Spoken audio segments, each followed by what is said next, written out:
Lanjutan video ini saya akan menjelaskan aspek kualitas air di wilayah pesisir dan kepulauan. Indonesia merupakan negara yang memiliki banyak pulau-pulau kecil yang dihuni oleh masyarakat yang kehidupan sehari-harinya sangat bergantung kepada laut.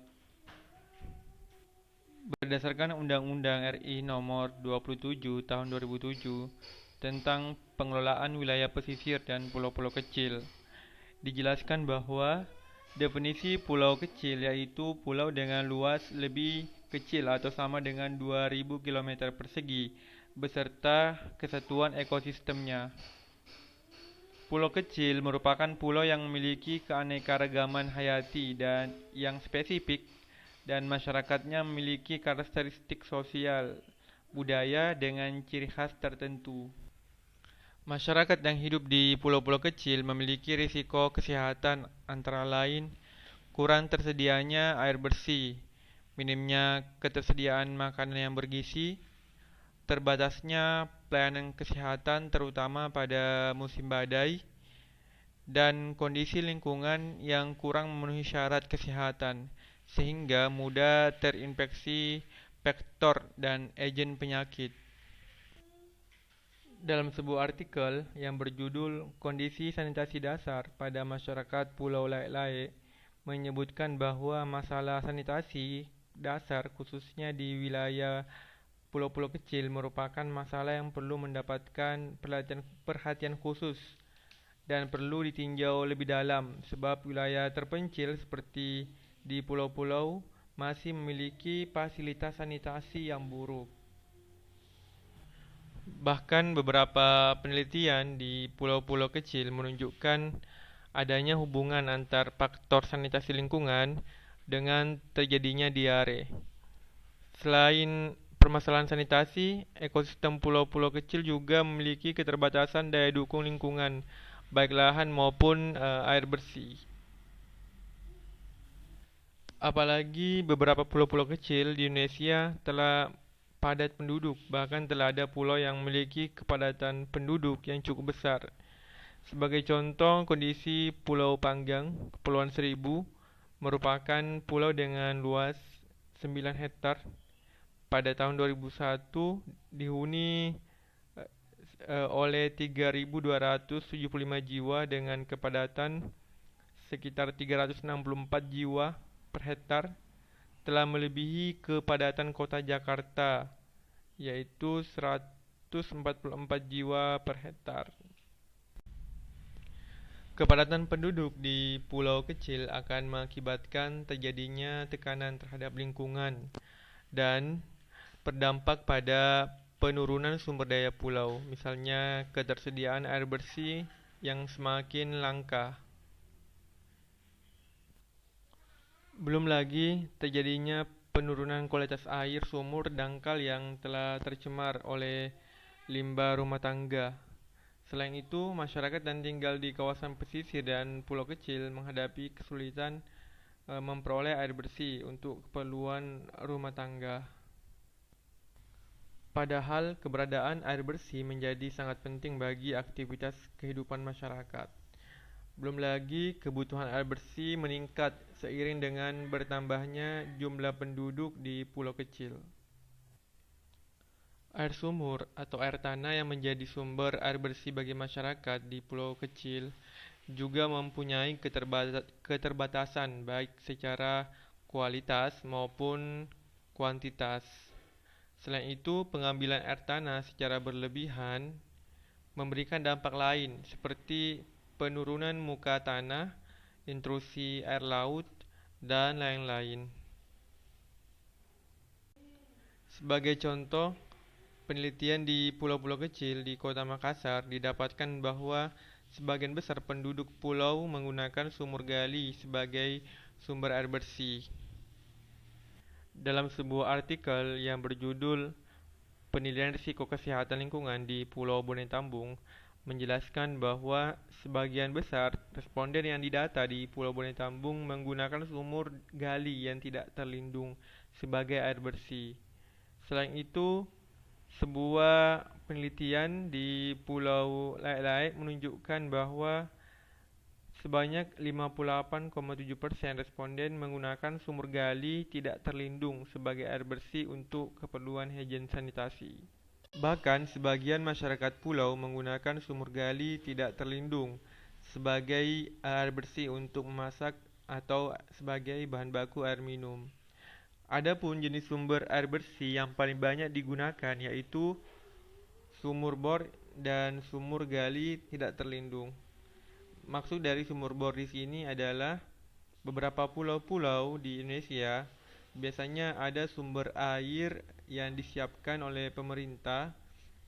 Dalam hal ini sumur bor yang memiliki kedalaman lebih dalam dibandingkan sumur gali, sehingga sebagian masyarakat biasanya mengambil air tersebut untuk kebutuhan higien sanitasi ataupun sebagai bahan baku air minum.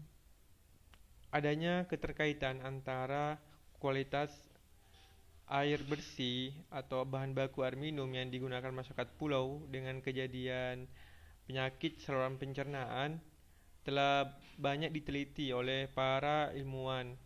Beberapa penelitian menyimpulkan bahwa kejadian penyakit saluran pencernaan di pulau akibat konsumsi air yang tidak sehat.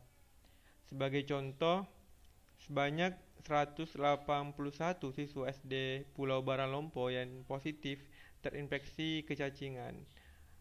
Ternyata penyebab siswa cacingan di Pulau Baralompo karena memiliki sarana pembuangan tinja yang tidak memenuhi syarat. Selain itu, ditemukan juga bahwa air yang digunakan oleh masyarakat Pulau Baralompo untuk keperluan higien sanitasi dan bahan baku air minum telah terkontaminasi bakteri coliform, dan ini tentu menjadi sinyal bahaya atau memiliki risiko yang besar untuk terjadinya penyakit saluran pencernaan atau penyakit waterborne disease yang lainnya. Sumur gali masih menjadi pilihan utama penduduk pulau-pulau kecil untuk dijadikan sebagai air bersih, karena sumur gali lebih mudah didapatkan. Namun yang harus diperhatikan atau yang harus menjadi perhatian dalam menggunakan sumur gali sebagai air bersih yaitu permasalahan kualitas air sumur gali di pulau-pulau kecil. Adanya limbah rumah tangga yang tidak diolah dan tidak memenuhi syaratnya jarak sumur dengan septic tank dapat menjadi sumber pencemar bagi sumur gali, terutama pencemaran bakteri coliform yang berasal dari tinja. Sebuah penelitian di Pulau Bonai Tambung menunjukkan bahwa terdapat 74,5% rumah tangga atau responden tidak memiliki jamban. Kondisi ini merupakan kondisi yang buruk dan jelas akan sangat berpengaruh terhadap kualitas sumber air tanah dangkal. Terdapat ancaman pencemaran bakteri coliform terhadap sumur gali di pulau-pulau kecil, khususnya Pulau Karang atau atol. Pulau Karang atau atol merupakan pulau yang terbentuk dari tumpukan karang-karang mati. Diliputi laguna atau lagon pada bagian tengah pulau dan dikelilingi oleh ekosistem terumbu karang yang terbentuk dalam kurun waktu tahunan. Keberadaan septic tank di pulau dapat menurunkan kualitas air tanah karena jarak yang terlalu dekat dengan sumur gali. Bahkan penduduk yang telah memiliki jamban pribadi namun jarak septic tanknya tidak memenuhi syarat juga memberikan kontribusi terhadap pencemaran sumber air. Selain itu, sumur seorang mungkin aman dari cemaran septic tank miliknya. Namun, risiko bisa muncul bila sumurnya ternyata berjarak terlalu dekat dengan septic tank tetangganya. Air sumur gali yang telah tercemar bakteri coliform akan lebih berbahaya apabila air tersebut tidak dilakukan pengolahan, misalnya dengan memasak. Beberapa masyarakat di pulau-pulau kecil masih ada yang tidak melakukan pengolahan air sumur mereka. Sebagai contoh, pada sebuah penelitian di Pulau Barancadi menunjukkan bahwa Sebanyak 17,6% responden tidak memasak air mereka. Menurut Environmental Protection Agency, beberapa patogen yang sering ditemukan dalam air berasal dari septic tank yang bocor. Selain itu, kehadiran fekal coliform dalam air sumur menunjukkan kontaminasi tinja yang berasal dari limbah atau kotoran hewan dan manusia. Bakteri coliform dianggap sebagai organisme indikator karena kehadirannya memperingatkan potensi adanya organisme penyebab penyakit dan harus dilakukan tindakan pencegahan.